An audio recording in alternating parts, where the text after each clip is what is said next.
प्रदेश में है, आप भी पत्रकार हो तो इंसान तो हो ही ना, आपने भी अपने सामने मौतें देखी हैं, आपने भी रिपोर्टिंग की होगी, आपने अस्पतालों की अव्यवस्था देखी होगी, आपने ऑक्सीजन के लिए तड़पते बिलखते लोग देखे होंगे, परिवार देखे होंगे, बच्चे को अपनी गोद में लेकर के माँ ने जाते देखा है ऑक्सीजन की कमी से। इससे खराब सरकार क्या हो सकती है कि सांस लेने की सुविधा नहीं दे पाई।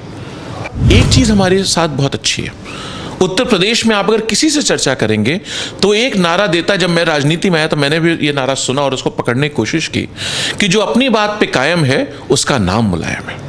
उत्तर प्रदेश में एक छवि बनी समाजवादी पार्टी की कि जो कहेंगे वो करेंगे। आप हमारा मैनिफेस्टो उठा के देखना, याद करना 2011 पे, मैं आपको वापस ले जाता हूं। हमने कहा हम लैपटॉप बांटेंगे, हमने लैपटॉप बांट के दिखाया। हमने कहा हम स्किल डेवलपमेंट का सबसे बड़ा प्रोग्राम चलाएंगे। उस समय न प्रधानमंत्री जी सीन पे थे, न प्रधानमंत्री जी की कोई स्किल इंडिया की पॉलिसी थी। उत्तर प्रदेश ने पहली स्किल डेवलपमेंट की पॉलिसी बनाई, उस पर काम किया और यूनेस्को में, यूनाइटेड नेशंस का जो ऑर्गेनाइजेशन है, पेरिस में हेडक्वार्टर है, उसमें हम लोगों को अवार्ड मिला इंटरनेशनल लेवल का। उसको कोई इन्फ्लुएंस नहीं कर सकता। कोई नया कॉर्पोरेशन बनाया हो, कोई नई इंडस्ट्री लगाई हो, कोई नया प्लांट लगाया हो, कोई नया स्ट्रक्चर बनाया हो, कोई नई सड़क बनाई हो, आप बताओ ना। उत्तर प्रदेश में हम लोगों ने एक्सप्रेसवे बनाने चले तो 22 महीने के अंदर अंदर जमीन एक्सप्रेसवे अनाउंस किया, उसकी जमीन एक्विजिशन की, उसका अलाइनमेंट तैयार किया, एक्सप्रेसवे बनाया, उस पर हवाई जहाज तक उतार करके दे दिया उत्तर प्रदेश को। आज उत्तर प्रदेश उसका फायदा उठा रहा है। और ये 4.5 साल से पूर्वांचल एक्सप्रेसवे नहीं बना पाए जिसका अलाइनमेंट हम करके आए थे, जिसकी जमीन हम लेकर के आए थे, और उसमें भी बलिया में हम बैठे, बलिया को काट दिया उससे। नमस्कार, आप देख रहे हैं आरएडी न्यूज़। मैं हूं योगेश चक्रवर्ती। यूपी विधानसभा चुनाव को लेकर तमाम राजनीतिक दलों ने कमर कस ली है और उसी कड़ी में समाजवादी पार्टी भी मैदान में उतर चुकी है। कल ही समाजवादी पार्टी का प्रबुद्ध वर्ग सम्मेलन हुआ है और इसी सम्मेलन में हिस्सा लेने के लिए समाजवादी पार्टी के वरिष्ठ नेता और पूर्व कैबिनेट मंत्री अभिषेक मिश्रा जी बलिया पहुंचे हैं और इस वक्त हमारे साथ हैं। आइए उनसे बात करते हैं। अभिषेक जी, सर ये बताएं कि तैयारियां हो रही है चुनाव को लेकर, लेकिन समाजवादी पार्टी का असल मुद्दा क्या होगा? देखिए, समाजवादी पार्टी एक ऐसी पार्टी है जो लोगों से लगातार जुड़ करके, उनके बीच उनका दुख दर्द महसूस करके, उनकी हर लड़ाई लड़ करके, संघर्षों में साथ खड़े होकर के, कंधे से कंधा मिला करके, जहां अत्याचार है, जहां अपमान है, जहां अन्याय है, उसके खिलाफ आवाज उठा करके हमेशा लोगों के बीच बनी रहती है। समाजवादियों का एक तरीका है जो हमने माननीय नेताजी से सीखा है। माननीय अखिलेश यादव जी हम लोगों को, जो राष्ट्रीय अध्यक्ष जी मार्गदर्शन करते हैं, वो कहते हैं लोगों के बीच बने रहो, लोगों के साथ जुड़े रहो। तो समाजवादी पार्टी लगातार, जिस दिन से हम लोग जब सरकार में थे तो भी संगठन के माध्यम से लगातार जुड़ाव था, और जिस दिन से सरकार गई है उस दिन से पूरा सारा नेतृत्व, सब लोग मिलकर के लोगों के साथ है, लोगों के बीच है। तो हम लोग तैयारी पहले दिन से कर रहे हैं। आज तैयारी करते करते हमें लगभग 5 साल हो गया। जो शुरुआत की बात आपने कही, सम्मेलन की एक शुरुआत बलिया की भूमि से। कल पंडित जनेश्वर मिश्र जी की जयंती थी और पंडित जी एक सिर्फ समाजवादी पार्टी की नींव की बात नहीं है, समाजवाद की जो सोच है, समाजवाद की जो विचारधारा है, समाजवाद का जो आइडियल है देश के लिए, जो संविधान में जिस मंशा से सेक्युलर और सोशलिज्म शब्द जोड़े गए थे हमारे कॉन्स्टिट्यूशन के प्रियम्बल में अमेंडमेंट करके, उसके नीतियों को पालन करके सबको साथ लेके सबको चलने का काम करती है। कल हम लोगों ने सम्मेलन की शुरुआत की है पंडित जी के गांव से। वो भूमि हमारे लिए एक आदर्श वाली भूमि है, हमारे लिए एक तीर्थ स्थल है वो भूमि, वहां से हमने शुरुआत की है। और बलिया क्रांतिकारी भूमि है, गंगा और घाघरा के बीच के दोआब का एक ऐसा स्थल है जहां से क्रांति की हवा हमेशा चली। चाहे आदरणीय मंगल पांडे जी की बात हो, चाहे चित्तू पांडे जी की बात हो, चाहे जेपी साहब की बात हो, चाहे किसी बहुत बड़े बड़े लीडर्स हुए हैं। और हम लोग कल शुभ नतही से हम लोगों ने वहां तक पहुंचे, वहां से निकल करके पंडित जनेश्वर मिश्र जी ने जो सफर तय किया, ये बलिया की भूमि की ताकत है, ये क्रांतिकारी भूमि है। यहां से हम लोगों ने क्रांति की शुरुआत की है। उत्तर प्रदेश को 2022 में बदलने का काम करेंगे। जी, जिस तरह से अखिलेश जी ने कहा है कि 400 से ज़्यादा सीटें हम लाएंगे, तो कैसे हुआ, कैसे संभव हो पाएगा? देखिए, उसमें जो शब्द की मंशा है, जो नियत है, जो उसका भाव है, हमें वो पकड़ने की जरूरत है। और उसका भाव यह है कि आज उत्तर प्रदेश की हर विधानसभा में हर वर्ग, हर समाज, हर वर्ग के लोग, हर व्यापार के लोग, हर चीज से, आप मुझे बताओ, जितना पत्रकार आज नाराज, उससे ज्यादा कभी नाराज रहा है सरकार से? जितनी हत्याएं इस समय हुई, इससे पहले कभी हुई हैं?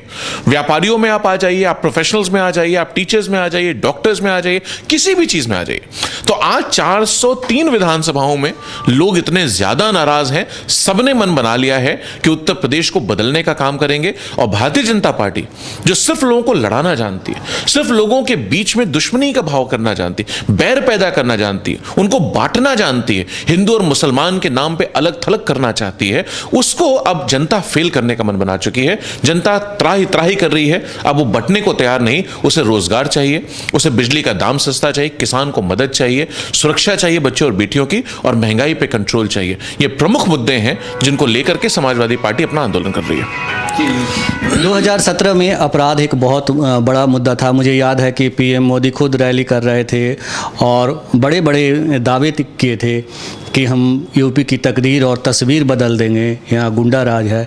आज 4.5 साल करीब हो गई है सरकार की, तो अब आप क्या कहना चाहेंगे? सच्चाई तो भारतीय जनता पार्टी सरकार की मीडिया वाले साथी रोज ही दिखाते हैं।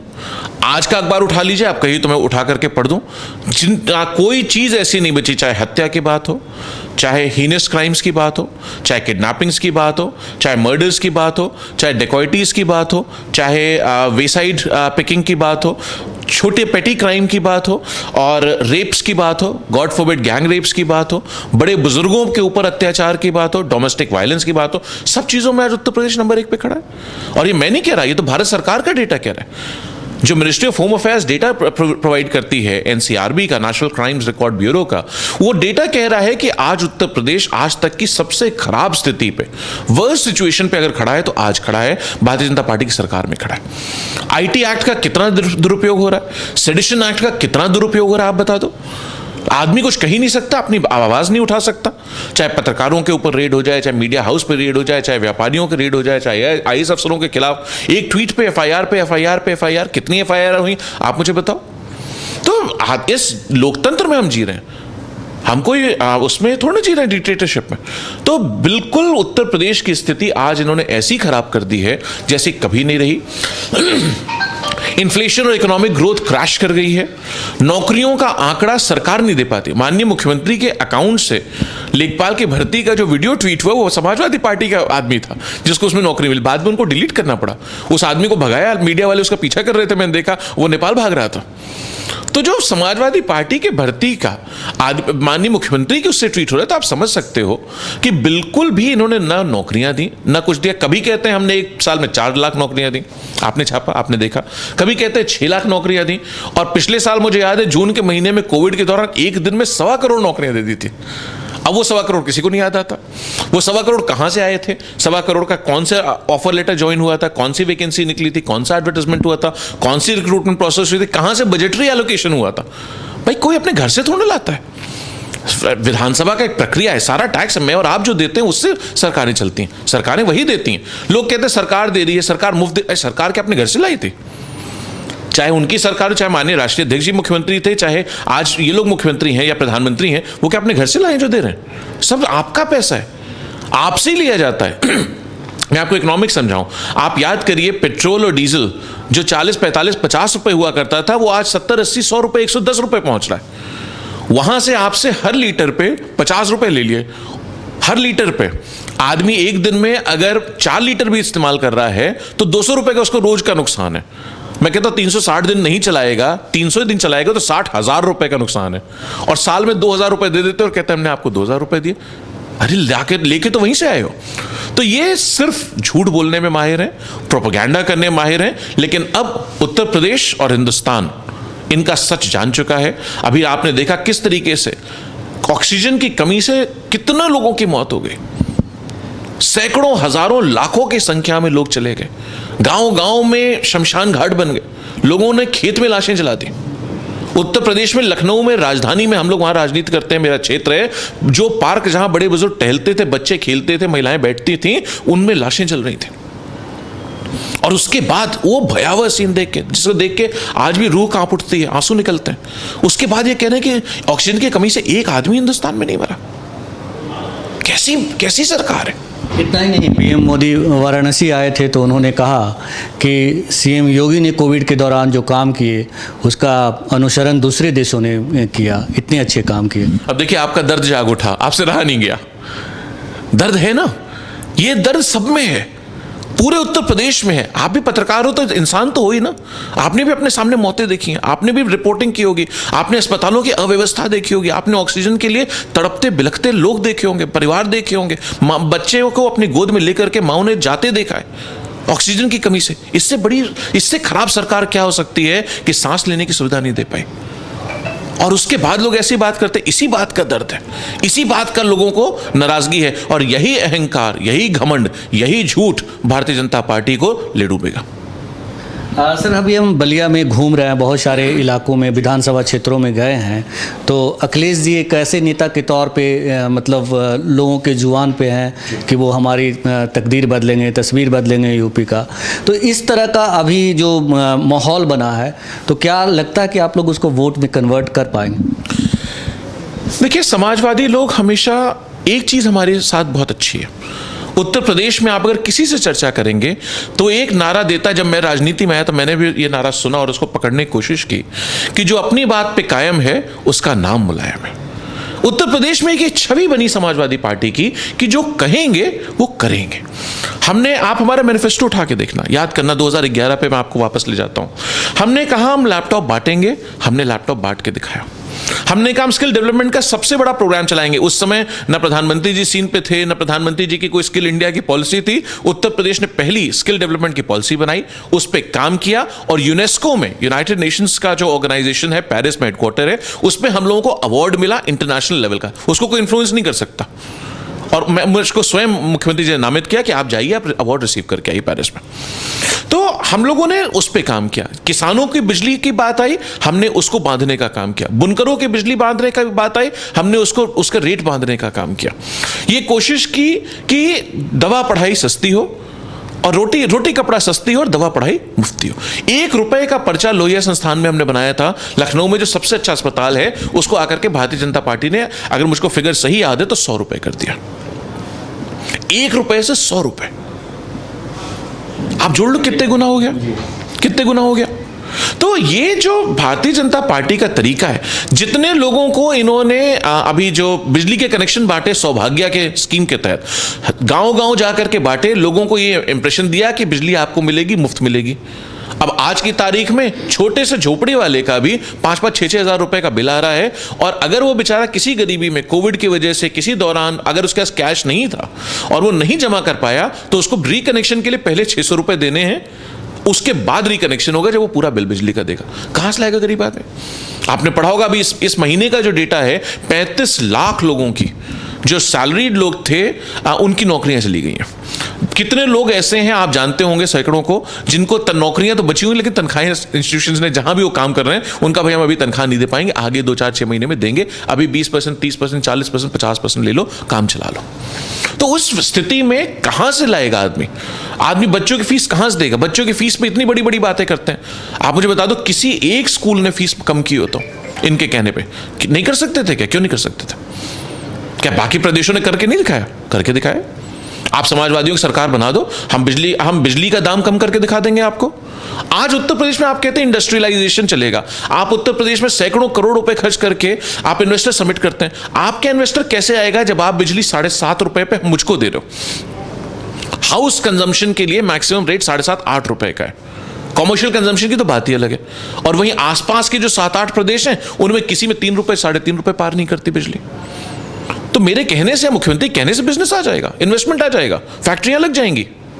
कत्ते ही नहीं लगेंगे। आपको कंड्यूसिव एनवायरनमेंट देना होगा, पॉलिसी देना पड़ेगा, स्ट्रक्चर्स बनाने पड़ेंगे, इंसेंटिव स्ट्रक्चर ठीक करना पड़ेगा, टैक्सेशन स्ट्रक्चर ठीक करना पड़ेगा, स्किल डेवलपमेंट में सपोर्ट करने पड़ेगा, तब जाकर के इंडस्ट्री आएगी। और ये सरकार ये चीजें समझती नहीं है।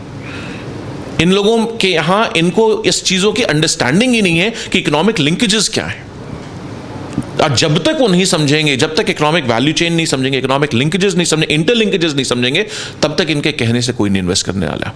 मैं आपको आज चैलेंज करके कह रहा हूं, ये इन्वेस्टर समिट इन्होंने की थी, उस दिन भी आप अगर इंटरव्यू करोगे, जिस दिन हो रही थी लखनऊ में डिफेंस एक्सपो, उस दिन भी मैंने कहा था, आज भी आपको चैलेंज करके कह रहा हूं कि मेरा चैलेंज है, ये किसी डिफेंस एक्सपो वाले को, किसी इन्वेस्टर को कन्वर्ट करके दिखा दें, इंटरनेशनल इन्वेस्टर्स जो आए थे, तो मैं इनकी बात मान जाऊंगा, जीवन में दोबारा कभी इनके लिए ऐसी बात नहीं कहूंगा।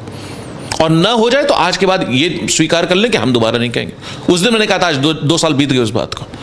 आप जब तक स्ट्रक्चर नहीं दोगे, डिफेंस इंडस्ट्री आपका इंटेलेक्चुअल प्रॉपर्टी आप चाहते हो पास ऑन कर दे, ऑर्डर आप उसको देने को तैयार नहीं हो, तो क्यों लाए? वो स्वीडन में अपनी फैक्ट्री चला रहा है, इजराइल में अपनी फैक्ट्री चला रहा है, कुछ कंपोनेंट्स नॉर्वे में बना रहा है, वो सबको बंद करे, आपके यहां लाए क्योंकि आप कह रहे हो, और उसके बाद आप उसको ऑर्डर देने को तैयार नहीं हो। तो इस तरीके से इंडस्ट्री नहीं चलती, इस तरीके से बिजनेस नहीं चलता। बिजनेस कोई भी हो, दुनिया में कहीं से भी हो, वो फॉर प्रॉफिट काम करता है। उसका इंसेंटिव स्ट्रक्चर्स को आपको टारगेट करना पड़ेगा, उसको सपोर्ट करना पड़ेगा और उसको मदद करनी पड़ेगी। इनके लिए मदद करने के लिए पूरे देश में दो ही नाम, दोनों ए आप भी जानते हो, मैं भी जानता हूं। ये तो अच्छी बात है, मेरा भी नाम भी ए से शुरू होता है, लेकिन हम लोग अलग हैं, वो लोग अलग है ना। तो ये सब कुछ चाहते हैं, पूरा देश उन दो लोगों को बेच दें। कोई नया कॉर्पोरेशन बनाया हो, कोई नई इंडस्ट्री लगाई हो, कोई नया प्लांट लगाया हो, कोई नया स्ट्रक्चर बनाया हो, कोई नई सड़क बनाई हो। आप बताओ ना, उत्तर प्रदेश में हम लोगों ने एक्सप्रेसवे बनाने चले तो 22 महीने के अंदर अंदर जमीन एक्सप्रेसवे अनाउंस किया, उसकी जमीन एक्विजिशन की, उसका अलाइनमेंट तैयार किया, एक्सप्रेसवे बनाया, उस पर हवाई जहाज तक उतार करके दे दिया उत्तर प्रदेश को। आज उत्तर प्रदेश उसका फायदा उठा रहा है।